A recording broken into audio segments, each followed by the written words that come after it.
राम नाम जपने का फल क्या मिलता है? देखो राम राम हम लोग कितने बार किए तो स्वामी जी के दर्शन हो गए, संतों का दर्शन हो जाता है। अभी तुरंत आपको लाभ मिला ना। जब तक राम राम नहीं किए थे स्वामी जी आए क्या? संतों के दर्शन मिले क्या?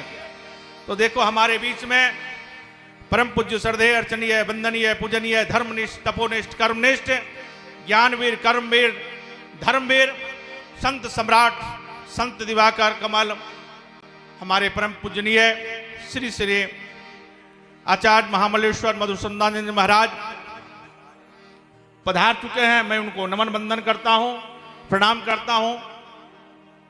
यह राम नाम का जपने का फल है कि संतों के दर्शन हो जाते हैं। तुलसीदास जी से लोगों ने पूछा कि महाराज जी दुर्लभ क्या है? पुत्र हो जाना? बोले नहीं। धन हो जाना? बोले नहीं। कोठी हो जाना? बोले नहीं। बंगले हो जाना? बोले नहीं। बेटा संस्कारी हो जाना? बोले नहीं। बोले फिर सुत दारा और लक्ष्मी पापी घर भी होए संत समागम हरि कथा तुलसी दुर्लभ दो। क्या दुर्लभ है? एक संतों के दर्शन और एक हरि कथा। यही बात शंकर जी ने पार्वती जी को कही। पार्वती जी ने कहा ना हम तो नहीं मानते भैया। अरे तब की भी देवी जी ऐसे ही थी जैसे आज हैं, कोई ऐसी बात नहीं है कि तब की देवी जी बहुत बढ़िया थी। बोले हम नहीं मानते महाराज। कथा पंडाल तो खुली रहती है, कोई पैसा भी नहीं लगता कटाना पड़े। वहां तो कोई भी जा सकता है, कोई भी श्रवण कर सकता है। इसमें दुर्लभ क्या है? तमाम प्रचार करते हैं, घर घर बैनर पोस्टर बांटते हैं, पूरा प्रचार करते हैं लोग। इसमें दुर्लभ की क्या बात है? कोई जाए कथा सुने। तो शिव जी ने कहा गृह कारज नाना जंजाला कि चलो आज नहीं, कथा तो 9 दिन होगा, कल से चलेंगे, परसों से चलेंगे, और ऐसे करते करते 9 दिन निकल जाता है। इसीलिए कहे कि 2 चीज अति दुर्लभ है।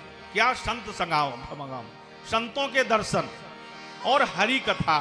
और यहां आपको दोनों चीज मिलने वाले हैं। रोज संतों के दर्शन होंगे और हरि की कथा भी सुनेंगे, और उसके बाद 12 ज्योतिर्लिंगों का सानिध्य, उनके आशीर्वाद। इससे बड़ा क्या हो सकता है मेरे जीवन में?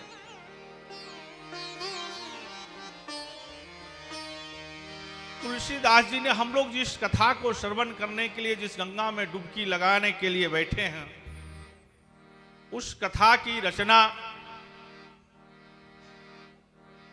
महेश ने की। रची महेश निज मानस राखा।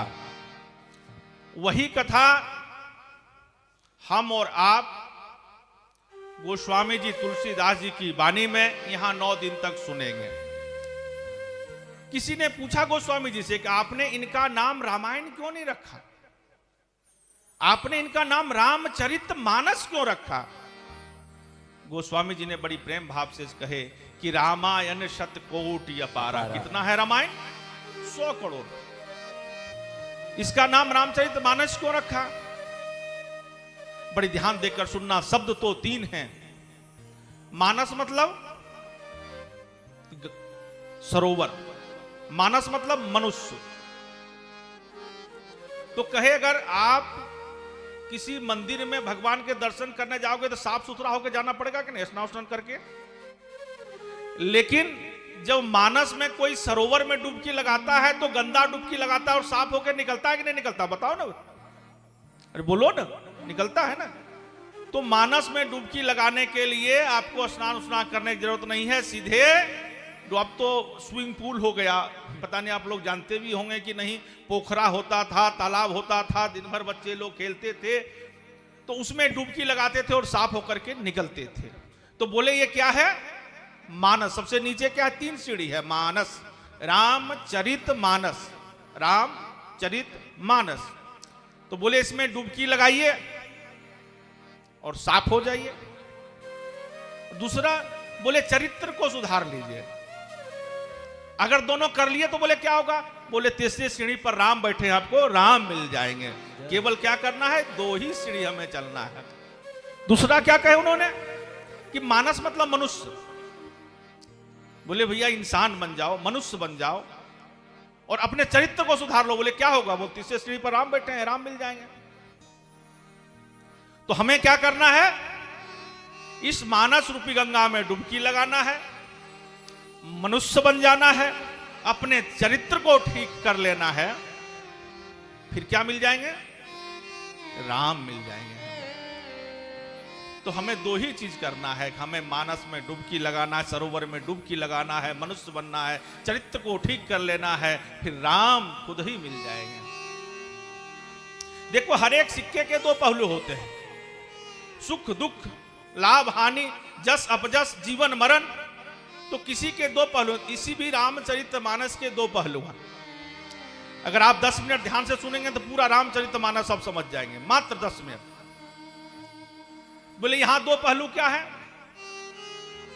एक तरफ है दशरथ,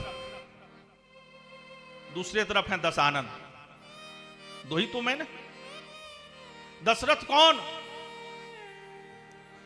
जो 10 इंद्रियों को अपने बस में करके उसे रथ बनाकर सवार होकर चले, उसके कहने से 10 इंद्रियां चलती हैं। और दशानन कौन? जो 10 इंद्रियों के बस में चला जाए।